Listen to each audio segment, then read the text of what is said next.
মুশফিকের বিদায়টা আমি ভালোভাবে নিতে পারি নাই। আমি মনে করি যে লিজেন্ড মুশফিকুর রহিম কিন্তু একদিনে তৈরি হয় নাই। অবশেষে বলতে গেলে অনেকেই যেভাবে সমালোচনা করছিল, আলোচনা করছিল মুশফিকুর রহিম কবে বিদায় নেবেন, বয়স হয়েছে, স্টিভেন স্মিথও জোরালো হয়ে গেছে তার বিদায়ের পর।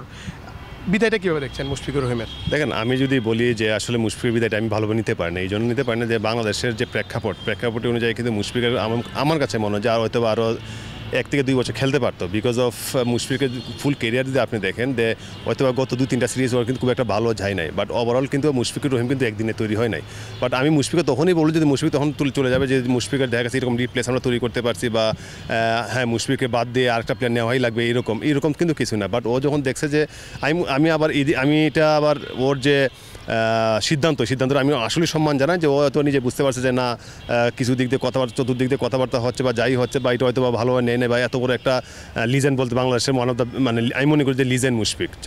তো এই দিক দিয়ে চিন্তা করলে আসলে আমি মনে করি মুশফিকের সিদ্ধান্ত আমি আসলে সম্মান জানাই। আপনি একটা স্ট্যাটাস দিয়েছেন যে ওনার মতো ওনার সাথে খেলেছেন, খুব কাছ থেকে দেখেছেন, খুব ছোট থেকে দেখেছেন, আপনি ওনার মতো উদার মন বা ওনার মতো ডেডিকেশনওয়ালা ক্রিকেটার আপনি দেখেন নাই। এটা আসলে আমরাও দেখি নাই, দর্শকরাও দেখেন নাই। এটা যদি বলতেন আসলে মুশফিকের সাথে। সত্যি কথা, দেখেন মুশফিকের যখন আমি একদম ছোটোবেলার থেকে চিনি এবং একসাথেই বড় হওয়া, আপনি যদি বলেন ন্যাশনাল টিম বলেন বা ডোমেস্টিক ক্রিকেট বলেন, সব জায়গায় কিন্তু ইভেন কি এইচ লেভেলে বলেন, এইচপিতে বলেন, অনেক জায়গায় একসাথে খেলার অভিজ্ঞতা আছে। আমি এই জন্য বলবো যে মুশফিকের মতো ডেডিকেশন এবং মুশফিকের মতো ক্রিকেটকে অন্তর থেকে পছন্দ করে এরকম কিন্তু আমি বাংলাদেশের কোনো ক্রিকেটার এরকম দেখি না। ইভেন কি দেখেন যে আমি মনে করি যে ড্রেসিং রুমে কিন্তু এই জিনিসটাই ফিল করে যে ঘন্টার পর ঘন্টা নকিং করা, ঘন্টার পর ঘন্টা নিজেকে সময় দেওয়া, ক্রিকেটকে সময় দেওয়া, এরকম প্লেয়ার কিন্তু আসলে বাংলাদেশের ইতিহাসে আমি দেখি নাই। আমি যতটুকু মুশফিককে চিনি, এবং মুশফিক এমন একটা ছেলে, ও ক্রিকেটটা মানে আবেগ দিয়ে, মানে সবসময় ক্রিকেটটা আবেগ দিয়ে খেলতো।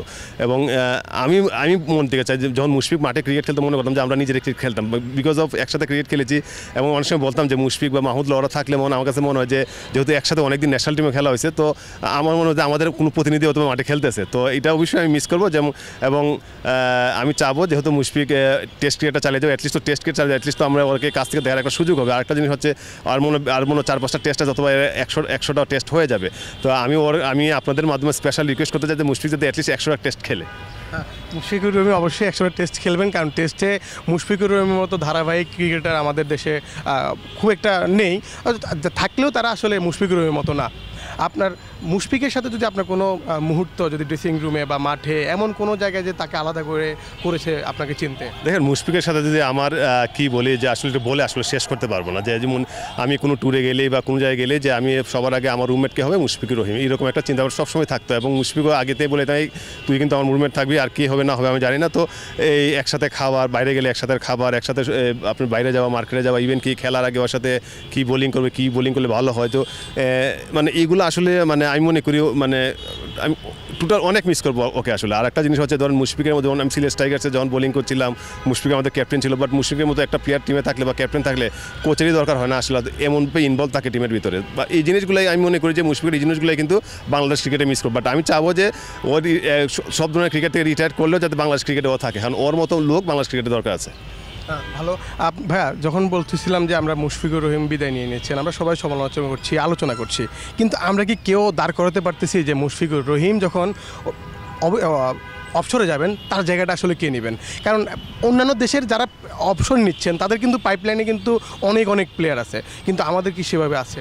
দেন আপনি যদি হনেস্টলি বলেন হয়তো এরকম নাই। মুশফিকের যে কেরিয়ারে বলে কিন্তু ওর আশেপাশেও কিন্তু কেউ নাই। তো আসলে এই জিনিসটা যদি মুশফিক হয়তো রিটায়ার করে ফেলে, এখন আরেকটা ইয়াংস্টারের জন্য কিন্তু অপরচুনিটি যদি সে ভালোভাবে এগুলো গ্রেপ করতে পারে ওই প্লেয়ারদের জন্য ভালো। আমি যদি বলি এখন তৌহিদ হৃদয় বা শান্ত বলেন বা তানজিম তামিম বলেন, ওদের কিন্তু এখন সময় যে নিজেকে আরেকটা মুশফিকুর রহিম নিজে তৈরি হওয়া। কারণ কিন্তু মুশফিক কিন্তু দেখেন আপনি 17-18 বছর একটা ইন্টারন্যাশনাল খেলা, আমরা কিন্তু ইন্টারন্যাশনাল কেরিয়ার আমাদের কিন্তু হয়তো বা এখন আমরা ন্যাশনাল টিমের প্লেয়ার পাচ্ছি, বাট আমরা কিন্তু শর্ট টার্মে পাচ্ছি, দেখা যাচ্ছে 6 মাস 1 বছর করে কিন্তু ধারাবাহিক হচ্ছে না।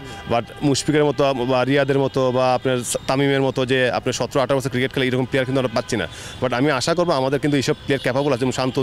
শান্ত কথা যদি বলি, হৃদয়ের কথা যদি বলি, তানজিম তামিমের কথা যদি বলি, ওরা যদি এখন নিজের ওদের জায়গা স্ট্যান্ডার্ডে নিয়ে যেতে পারে, তো আমি মনে করি ওদের জন্য ভালো, বাংলাদেশ ক্রিকেটের জন্য ভালো।